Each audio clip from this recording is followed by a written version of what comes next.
It's December 4th, 2024, 6:12 in the morning. The Manhattan sidewalk still glittering with overnight frost. Brian Thompson, the CEO of UnitedHealthcare, steps out of a car, briefcase in hand, and bang, he's dead. One bullet. That's all it took. The brass casing spins on the concrete. Etched on the base of the cartridge case are three words. It was not a threat, it was a citation. Deny, defend, depose. It points directly to a book by J.M. Feynman titled Delay, Deny, Defend: Why Insurance Companies Do Not Pay Claims and What You Can Do About It. This was a book only a few outside the industry had ever heard of. This episode is not about murder or who fired the gun. This episode is about who loaded that gun, the actual culprit behind the shooting. And what will surprise you, the who is not a who. The culprit is AI. Is AI ready? I'm Bryce Barrows, and you're listening to Future Ready, the podcast about getting you ready for the transformation that AI is bringing to your job and career.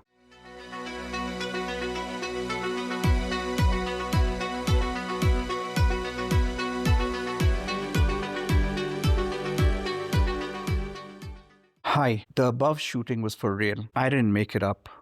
But this is what happens when we let software steer the stuff of life and death. This was not a murder. It was a targeted assassination. What am I talking about? Well, let's first start by meeting the victim. Though some of you already have heard of him, Brian Thompson ran the biggest health insurer in the United States. 1 in every 8 medical claims in America touched his company servers. Last year, those servers saved United Health $1.2 billion. How? By flagging shorter hospital stays, denying rehab, and overruling human doctors. There was a 911 call, and within minutes, the NYPD sealed off 56th and Park. They found the casing, they read the words, and they asked the question we're still asking today. Can code have a motive? Why a murder and why AI? The accused shooter, Luigi Mangione, was arrested 5 days later at McDonald's in Altona, Pennsylvania. Found on him was a 3D printed ghost gun, a suppressor, fraudulent identification, and a handwritten manifesto expressing intense ill towards corporate America. The manifesto depicted a deep-seated anger at a corporate system that felt untouchable. Was this the motive? Remember the bullet casing with the words, deny, defend, depose. So let's rewind, not to the murder, but to the milliseconds that may have motivated it. I want to ask you something before we continue. Have you ever had a health insurance claim denied? Maybe you appealed it. Maybe you paid out of your pocket because you didn't want the hassle. Maybe you just let it go because the system felt too designed to exhaust you into giving up. If that has happened to you or to someone you love, I want you to stay very close to what I am about to share with you today, because it turns out the experience was not just frustrating. There may not have been a human behind the rejection of your claims. The story that I started with has been building up for the last 2 years, and that I think every professional needs to know, and not only know what it tells us about AI, about accountability, and about what happens when a machine is left to make life and death decisions and then walk away. The company at the center of our story is UnitedHealthcare Group, the largest health insurer in the United States, a company that covers over 53 million Americans, and the AI system they built to process claims was according to a federal lawsuit that is very much alive today in court, denying medically necessary care to elderly patients at a 90% error rate. That means 9 out of every 10 cases were denied. Let that number sink in for a second before we go on. Today's episode is going to touch on this and see if AI is actually ready for the hard stuff, the decisions that carry real weight, real consequences, and when the answer is no, who pays the price? Does anyone pay the price? Is it an executive who takes ownership, or does it all end up with murder? The story. What United Health have actually been doing. United Health Group, through its subsidiary Navi Health, built and deployed an AI tool called Predict. The stated purpose of the tool was simple: to help estimate how much post-acute care a patient would need after a hospital stay. What is post-acute care? It is the care needed for rehabilitation. This includes rehab facilities, skilled nursing, and home healthcare. This is the kind of recovery care that is needed between the hospital and getting back to your normal life. On paper, this sounds like a reasonable application for technology. Take thousands of records, identify patterns, estimate recovery timelines, and then help the system move faster. Free up clinical staff, make the process more efficient. It all sounds good until it was put into practice. According to a class action lawsuit filed in the federal court, United Health did not use Predict as a guide. They used it as a gatekeeper, the system that was judge, jury, and executioner to all the claims. The lawsuit alleges that company employees were pressured to keep patient stays within 1% of the algorithm's predictions. 1%. Think about it. The discretion of a human case manager, the clinical judgment of an actual doctor was not taken into consideration. Instead, it was subordinated to what a statistical model calculated as the expected recovery time for a patient's profile. A US Senate investigation found that United Health's denial rate for post-hospital care more than doubled between 2020 and 2022. Denial rates doubled in 2 years. But then comes the question, why? Could it be a coincidence? Well, that is the timeline when Predict, the AI model, was being rolled out and scaled. But you see, there is a human cost involved that people are not talking about. No one will take this seriously, and that is why I want to put names to this. I'm going to talk about two cases. Gene Loken was 91 years old. In May 2022, he fell in his home and broke his leg and ankle. He required hospital care, followed by physical therapy to regain strength and balance. His physical therapist documented his condition as paralyzed and weak. His care team said he needed more time. The algorithm disagreed. Coverage was cut off after less than 3 weeks. His family continued his treatment, paying between $12,000 and $14,000 a month out of pocket for a year. Let that sink in. $12,000 to $14,000 per month. Gene Loken eventually died in July 2023 at the treatment facility. Then there was Dale Tetzloff, 74 years old. He suffered a stroke in October 2022. His doctors recommended transfer to a rehabilitation facility for at least 100 days of physical and occupational therapy. Guess what the algorithm said? The algorithm initially wanted to end coverage after only 20 days. His family appealed. They got another 20 days. Coverage ended eventually after those 20 days were over. His family spent over $70,000 on his care over the following 10 months, all out of pocket. Dale eventually died. 2 men, both elderly, someone's father, someone's grandfather. Both had their doctors overruled by a piece of software. Both their families had to take a cost that insurance should have covered, but didn't. And those are just 2 cases. 2 cases we know by name because their families had the resources and the courage and the will to fight back in court. Interestingly, a Senate report estimates United Health was processing millions of Medicare Advantage claims through their system. Only about 2 to 3% of people who were denied even appealed, meaning they went back to the company wanting an explanation and a chance to increase the coverage time. The company, according to the lawsuit, was banking on appeals being low. Most people do not fight back. Most people end up paying out of their pockets, or they go without the care their doctors had ordered. Unfortunately, we never hear their names. This is being done by multi-million-dollar companies. When the murder of a health insurance CEO produces this kind of public response, you are looking at a system that has so thoroughly lost the trust of the people it is supposed to serve that they felt that the company's entire existence was adversarial to them. That does not happen overnight. That is the result of years of people being denied care, fighting bureaucratic systems designed to outlast them, and a feeling like the human in the room had already lost to the algorithms before the conversation even started. Why this keeps happening? AI without accountability is a loaded gun. Here is what I wanted you to understand about the United Health situation, because I think it is tempting to treat it as a healthcare industry story. It is not.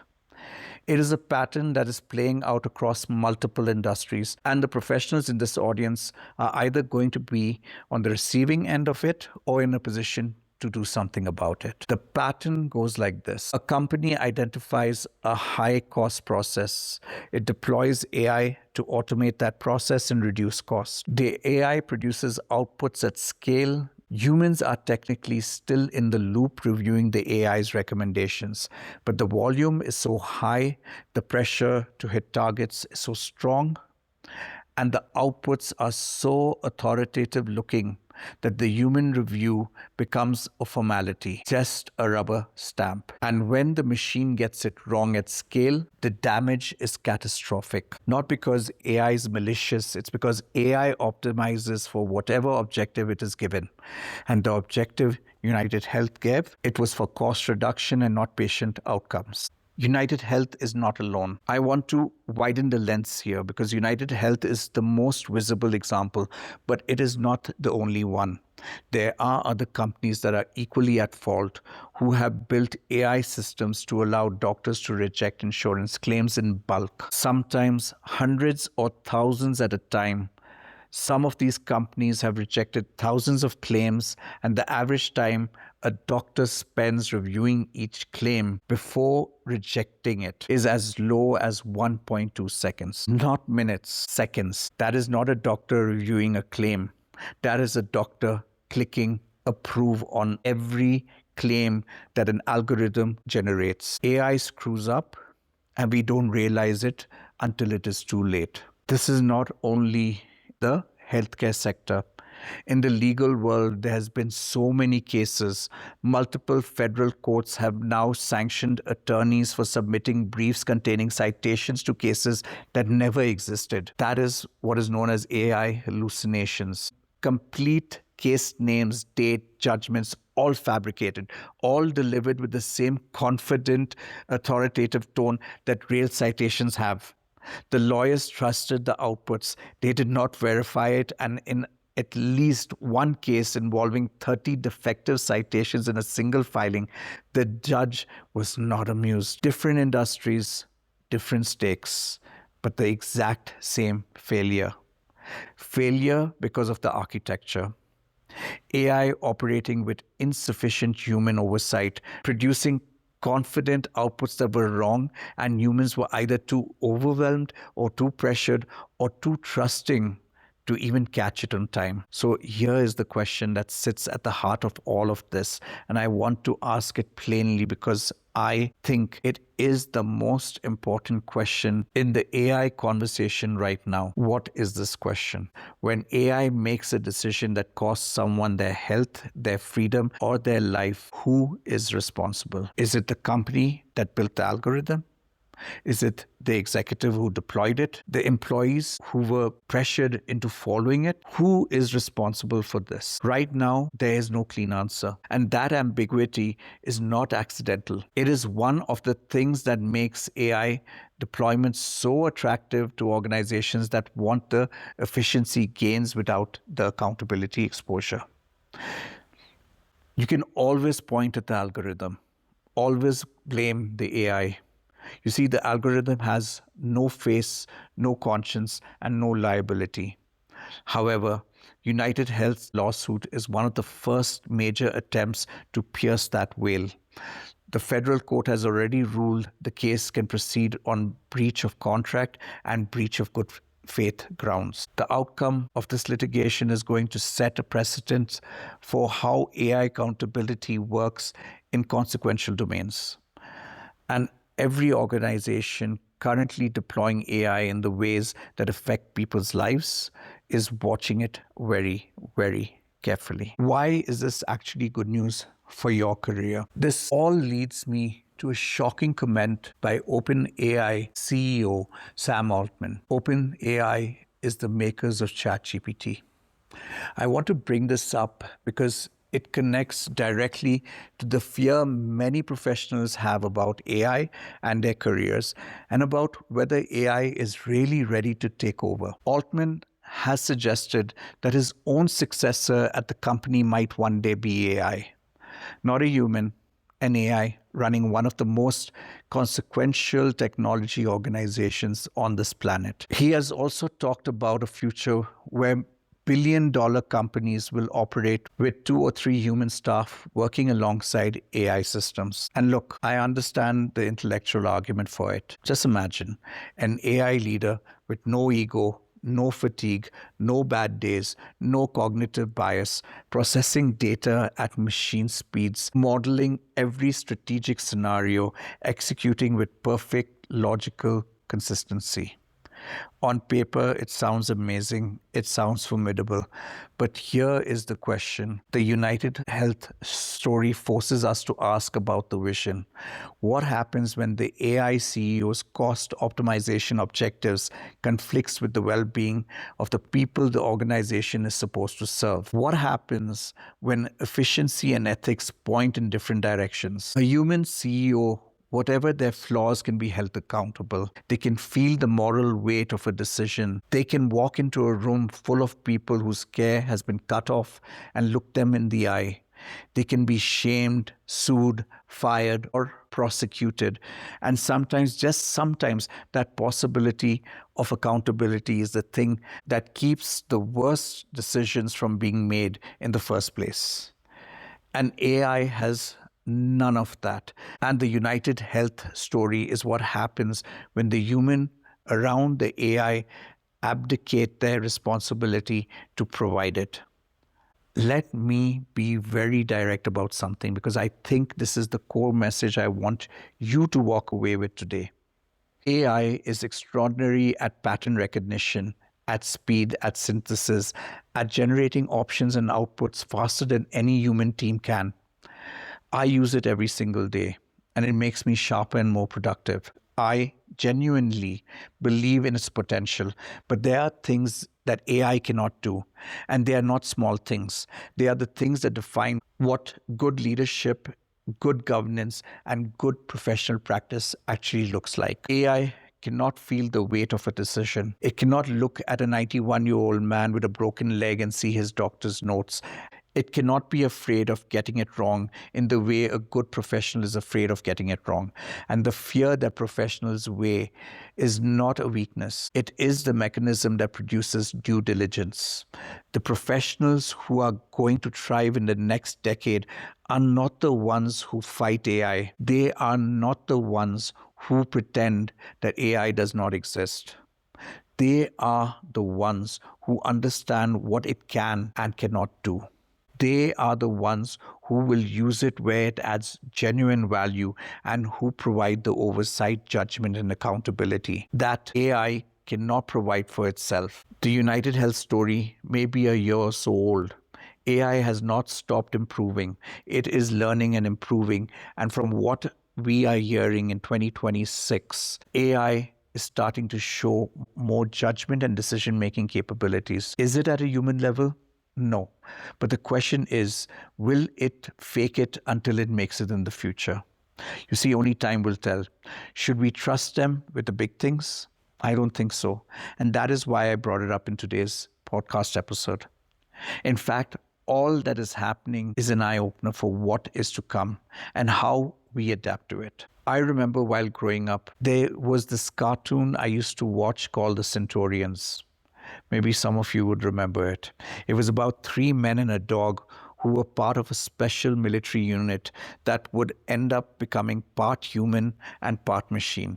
They would adapt using an exoskeleton frame that would fit different types of weapons on each of them so that they would get these fancy assault weapons to fight the bad guys. They ended up becoming what we call a cyborg, part man, part machine. I remember their famous line when these machines would suit up on them was man and machine, power extreme. I think the way forward for all of us to survive the onslaught of AI is to become like the Centurions, man and machine, power extreme. You see, we need AI and AI needs us. We complement each other. What we need to learn is to use AI in a clever way and for you to become the boss of it. It technically is a win-win for you and the organization. Companies have seen the warning signs of what happens when organizations remove the human component to provide that irreplaceable professional judgment. So at this point in time,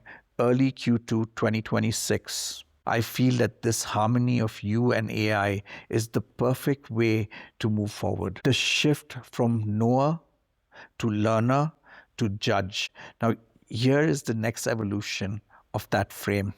The most valuable professionals in the AI era are not just learners, they are judges, not judges in the legal sense. I mean, people who can receive an AI output, interrogate it, weigh it against their domain expertise and their ethical instincts, and then make that judgment call. A real call with real accountability attached to it. You see, this is a skill. It is a learnable skill. And right now, it is one of the scarcest and most valuable skills in the market. The framework. Becoming an AI oversight leader. The 4 capacities that make you irreplaceable. Okay, so let me give you the practical framework. And I think it is one of the highest value professional positions that you can occupy in the next 3 to 5 years. It is not about being technical. It is about having the professional depth and judgment to sit between what AI recommends and what actually gets executed, and to own that gap with full accountability. Now, how can you do this? Number 1, interrogation skills. The ability to probe an AI output rather than accept it. Where did this data come from? How current is it? What is the model optimizing for? What would change the recommendations? In the case of the rejected claims, the human reviewing its outputs should have been asking this question: is this aligned what we have actually promised our customers? They were not focusing on the customer. Another thing that they should have asked: is this correct? Asking that question is not technical expertise. It is professional diligence, and it is a skill that can be developed. AI messes up, and we need to have the authority to point it out. Imagine when it becomes a matter of life and death. Number 2, domain authority. Your years of experience in your field is not a liability in the age of AI. They are your most powerful asset. Deep domain knowledge is what lets you look at an AI recommendation and know in your gut that something is off. In the case of UnitedHealth, the doctors knew the algorithm was wrong. They even put it in writing. The system, unfortunately, overruled them anyway. Number 3, ethical grounding. The capacity to ask not just, will this work, but should we be doing this? This is the ethical moral ground. AI optimizes for the objective it is given. It has no values. The people deploying it must provide those values. United Health gave NH predict a cost reduction objective. Nobody in a position of authority appears to have asked whether a 90% error rate on life affecting decisions was ethically acceptable. That question has to come from a human, not a machine.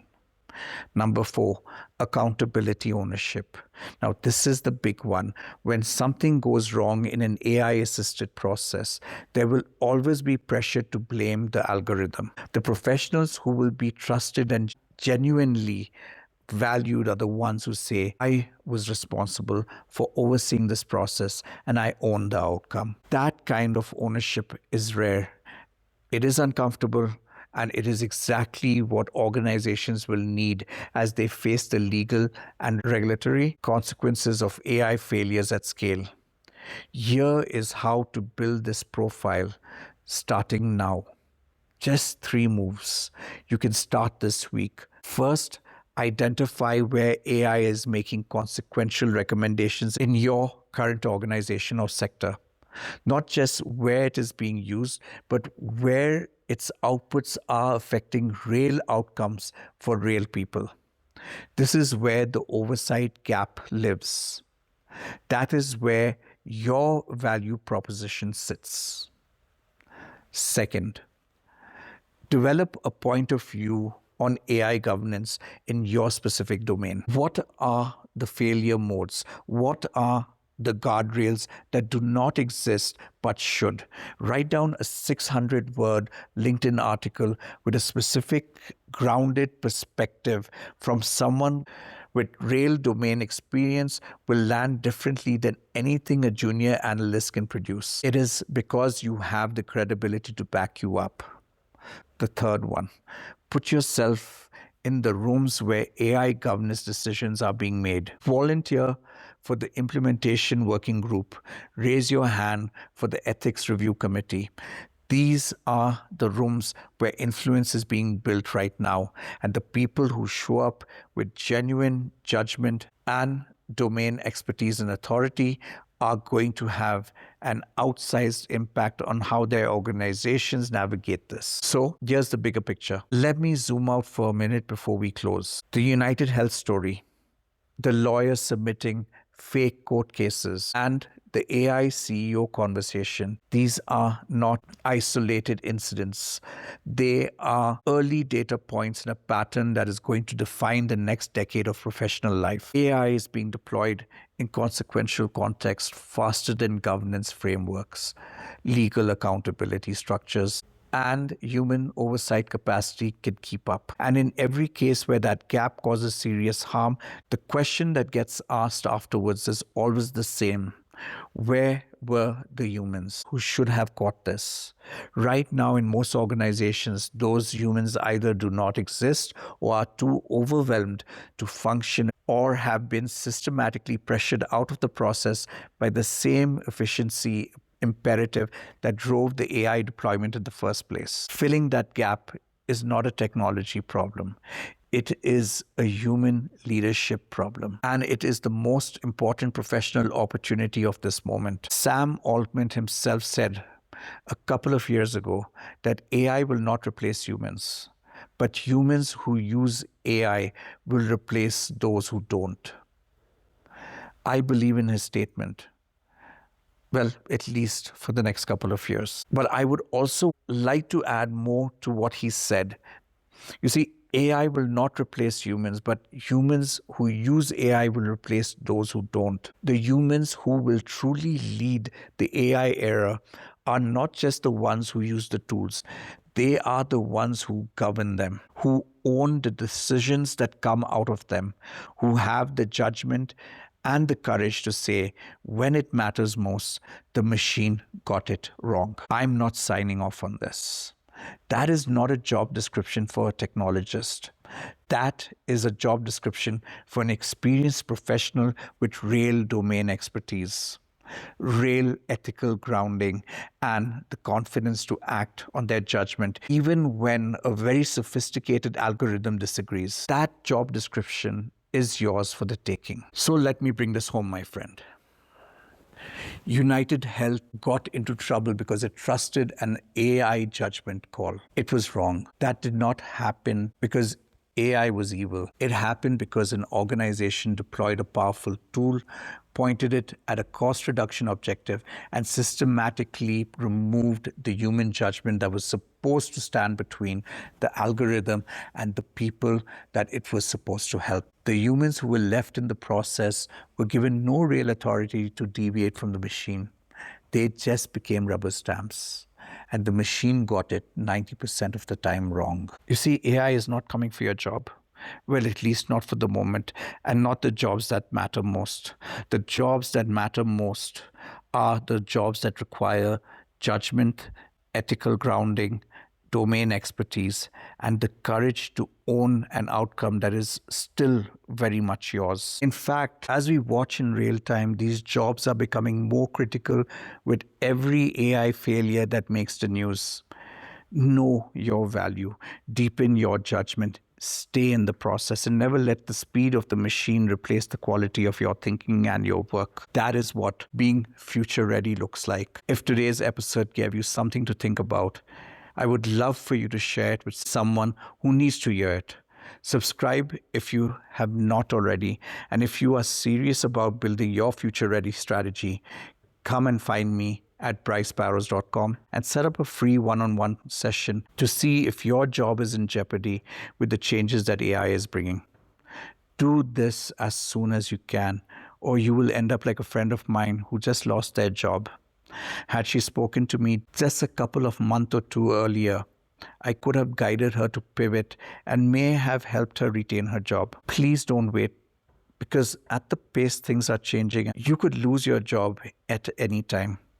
So go to brycebarrows.com and set up your free one-on-one with me or someone from my team. Just remember, it's a free session that could help you strategize for your future role. So that's it from me.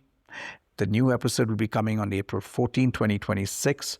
We're currently recording a crucial guide on how the Middle East conflict could impact your career and the exact strategies you need to stay ahead. So until next time, the future belongs to those who are ready. Go be unstoppable. Thank you.